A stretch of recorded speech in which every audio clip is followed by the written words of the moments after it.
What if you could break through every barrier to wealth and scale your abundance to new heights? The magic is in your hands. Welcome back to Whispers of Wisdom, your go-to channel for audiobooks that transform your life. In parts 1 and 2 of The Magic of Manifesting Money, by Ryuu Shinohara, we mastered the mindset of wealth, visualization, emotions, and inspired action.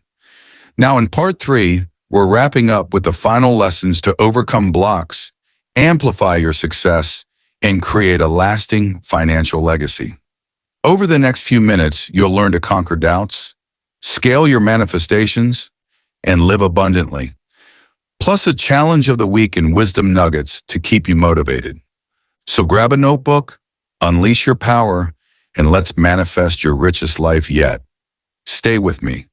This is your final step to financial freedom. Welcome to part 3 of The Magic of Manifesting Money by Ryuu Shinohara, where we're elevating our manifestation game to overcome obstacles and scale wealth. In part 1, we explored the mindset of money and first steps. In part 2, we mastered visualization, emotions, and inspired action.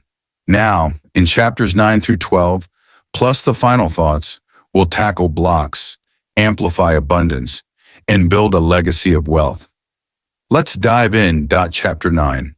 Overcoming Doubt and Fear. Shinohara addresses the biggest block to manifestation, doubt and fear.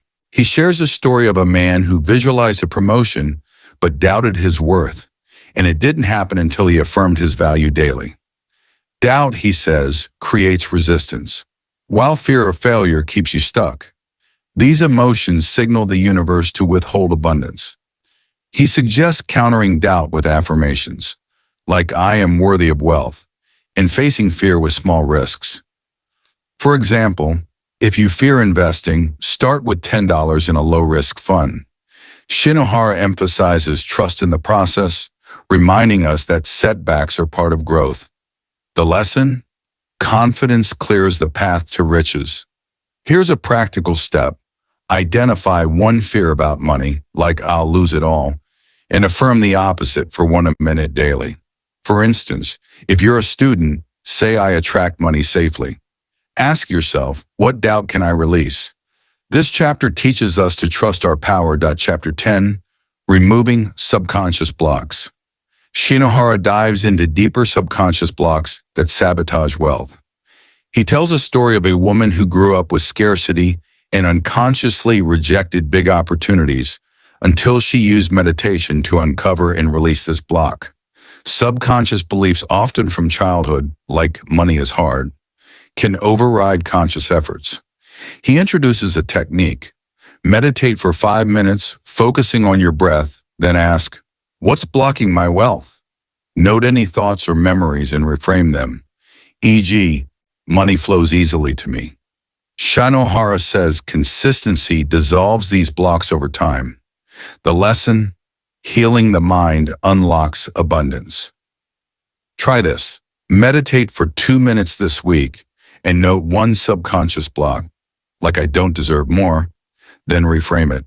For example, if you're a young professional, try I deserve prosperity. Ask yourself, what's hidden in my mind? This chapter reveals the power of inner work. Chapter 11. Scaling your manifestations. Shinohara teaches how to scale your manifestations from small wins to big wealth. He shares a story of a man who manifested $100, then used that confidence to attract $10,000 by raising his goals. Scaling, he says, involves increasing your vision and actions. Think bigger and act bolder. He advises raising your financial targets gradually, e.g., from $500 to $5,000, and visualizing with greater detail, like a luxury vacation or a business empire. Shinohara suggests taking bigger inspired actions, like pitching a major client. The lesson? Your capacity grows as you stretch it. Here's a practical tip. Increase one financial goal by 10%, maybe from $100 to $110, and visualize it for 5 minutes. For instance, if you're a freelancer, picture a higher rate. Ask yourself, can I dream bigger? This chapter empowers us to expand our wealth. Chapter 12, Living Abundantly. Shinohara emphasizes living as if your manifestations are already here.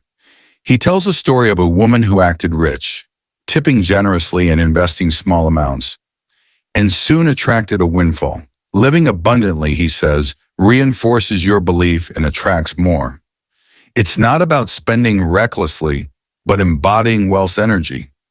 He suggests practices like dressing confidently, treating yourself occasionally, and sharing wealth, like donating $1. For example, buying a quality meal you love signals abundance to the universe. The lesson?